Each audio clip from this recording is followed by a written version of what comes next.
Hey everyone, this is Overlord, and I hope everyone out there is staying safe in these trying times. This marks the end of day 5 for me in the whole self distancing process. I was sent home Monday afternoon with some VPN instructions, probably like the rest of you, and I've been here ever since. On a personal level, I'm going crazy. I don't really like working from home, but we all have to do what we have to do to stay safe. I'm immune compromised. I have diabetes. I also have had kidney and liver issues in the past. I have also grown up with asthma. So I kind of check all those comorbidities that will make me a very poor candidate for this virus. So staying home is a great thing. And I appreciate all of you that are taking it seriously and limiting your contact with people and staying home as well. I know it's a big inconvenience, especially to you parents who still have kids in school. I'll let you know that I do have a sophomore in college and he is a music education major. And he was sent home for the semester. He just moved himself back on Friday afternoon. And it's kind of up in the air how his music classes are going to get completed. It's kind of hard to get credit for a performance class when you can have no performances and or rehearsals. So definitely trying times for everyone all around. So I hope you're hanging in there.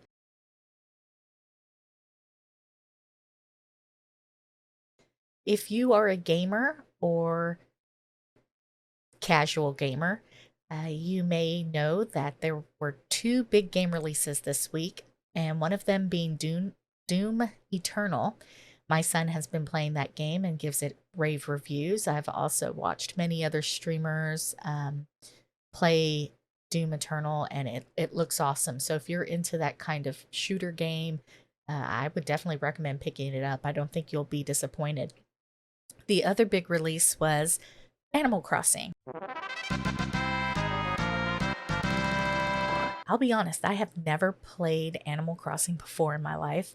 In fact, I probably made fun of people who played Animal Crossing because it kind of has this very devout following of players, and they play this game for years.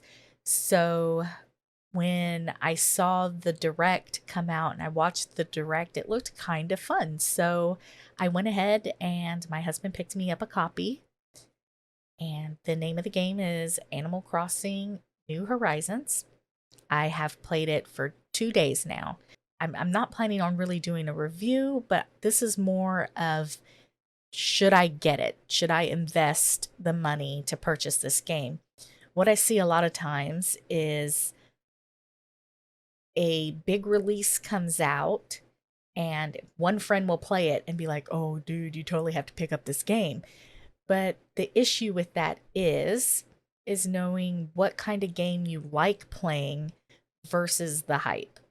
So, I thought because of the situation with COVID-19, Animal Crossing being a very big name now being released, whether or not it is worth picking up for your type of gaming.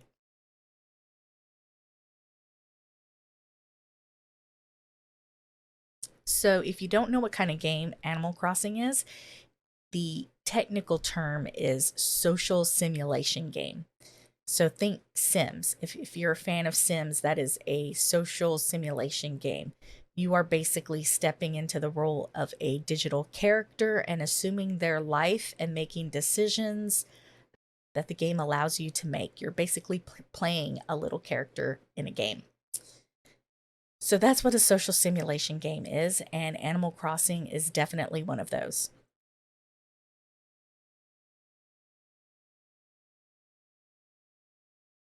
So the game starts off with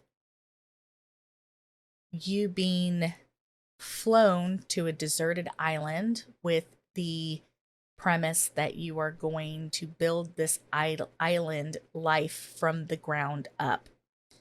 And so you will carry out tasks like hunting bugs, finding fossils, you'll be digging, you'll be cutting trees, you'll be gathering resources, It is a very craft intensive game. And there are two currencies on your island. There's a currency called bells, which I would compare to just regular money.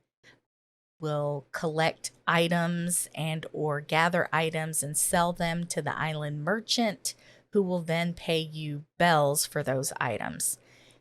You spend the bells on in-game items that you need to complete the game. There's another currency type that is called Nook Miles, like traveling miles. You know, they have Nook Miles. And this Nook Miles program is how you will initially pay your debt. Yes, you start off the game in debt.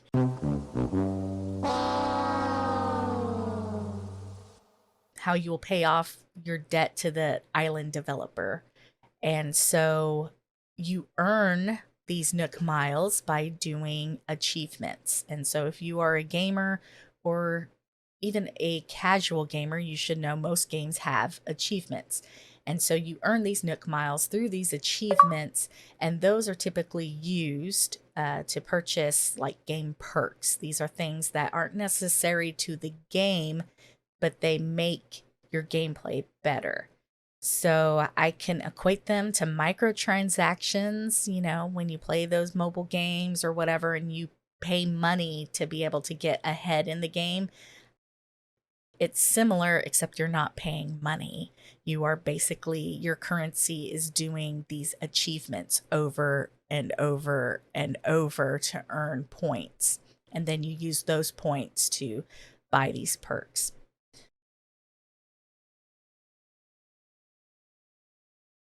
And those of you out there who are wondering whether or not to jump on the hype train and spend the $60 or the $80 for you Canadians, I feel so bad that y'all pay so much more for games.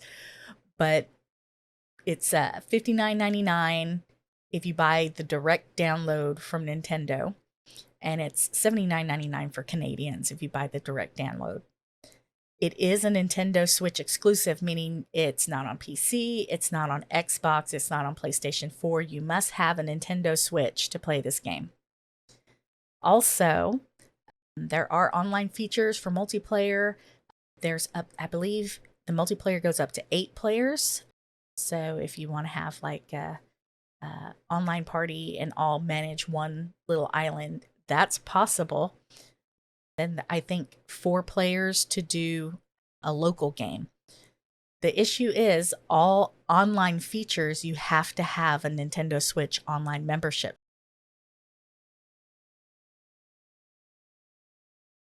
The first thing you need to ask yourself before jumping onto this hype train is whether or not this is the type of game you like playing. If you don't like Sims, you're not going to like this game. No matter how cute it is, no matter how the mechanics are slightly different, how the subject matter is slightly different, you're not going to like this game. So, don't like Sims, not going to like Animal Crossing. If you dislike tedious games, you're not going to like Animal Crossing. So we're 2 days in, and one of the mechanics of this game is that the game time, the in-game time, matches the console time so that it simulates the real passage of time. So if it's 10 o'clock at night where you're at, it's 10 o'clock at night in the game. So that can become problematic to people who work late or have limited time to devote to this game, because so much of the game is dependent on that passage of real time. If that bothers you, this is not the game for you. After 2 days, I find myself wanting to fast forward time, and I can't. Well, technically I can. There's a cheat to be able to forward time, but I'm not going to do that. Like, it's ridiculous. I'm not that impatient to do a cheat to forward the time to the next day. I'm just not going to do that. But I have found in my 2 days of gameplay that I've devoted a lot of time to the game already, but not a lot of progress has been done. And so, if that kind of thing bothers you, this is not the game for you.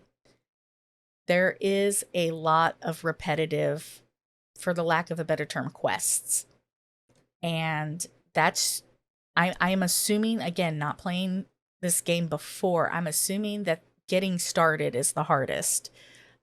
There are certain milestones I'm sure that I'm going to have to hit. And to hit those milestones is basically a lot of grinding. So if you're an MMORPG player that hates the grind, you probably won't like this game either. I have found that I've spent more hours than I care to admit cutting down trees, catching bugs, and fishing. But I've earned a lot of money. So there's a trade off. And I don't mind that kind of thing. I don't mind achievement based games.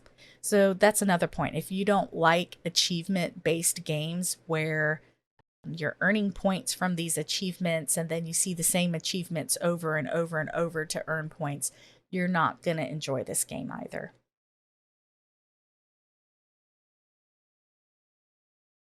And it is a rated E for everyone game, which means that it is a game that younger children can play without their parents fearing about the content. I honestly cannot see an elementary aged kid playing this type of game. There's not a lot of action just to start out. And it is really a huge time sink. And for you parents that limit screen time, I think this will end up being a game for your children that they just end up not playing. You definitely have to invest more than an hour at a time to get any real progress, I believe. Just from the 2 days that I've played, you definitely, to get started and to get past the real tedious startup of a game like this, you definitely need to devote more than 1 hour of your time. So do I think this is a practical game for younger children, even though it seems to be marketing toward those younger children? I don't think so. I am sure there are plenty of elementary aged and middle school aged kids who play this game. But as a parent, if you're going to limit screen time, this might not be the best investment of time and money. So, do I recommend it for younger children? Yes and no. The content is fine, but the realistic gameplay with limited screen time may frustrate your child and then just end up being thrown in a corner somewhere because they're going to choose a game that they can get more progress out of in an hour. So that's something to consider.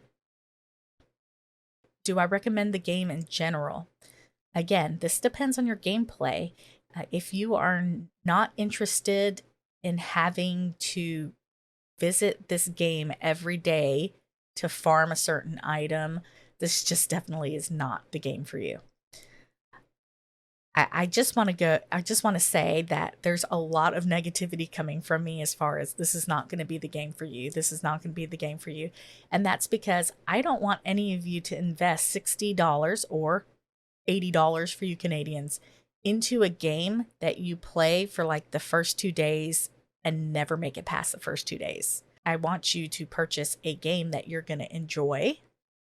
And I just want to point out all of the little things that I can see that would irritate a gamer who is just not into this genre of game. I know it's tempting for a lot of us adults to jump on the bandwagon because our favorite streamer is streaming the game and it looks fun.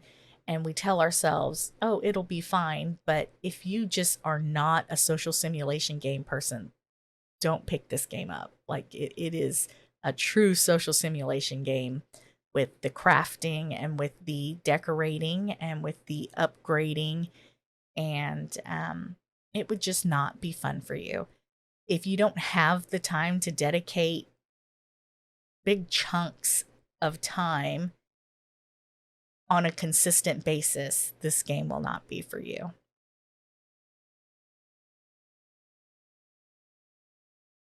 Okay, let's wrap this up. Basically, if you don't have the time, if you don't like the grind, If it's not your bag of tea, don't brew it. Just don't buy it. I don't think you'll enjoy it.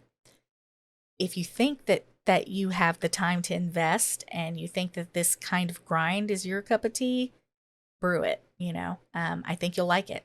I have spent a majority of the last 2 days playing this game and really enjoying it. It's an adorable game. I love all the little interactions, the little details. It's an adorable game. Do I recommend this for kids? I really don't.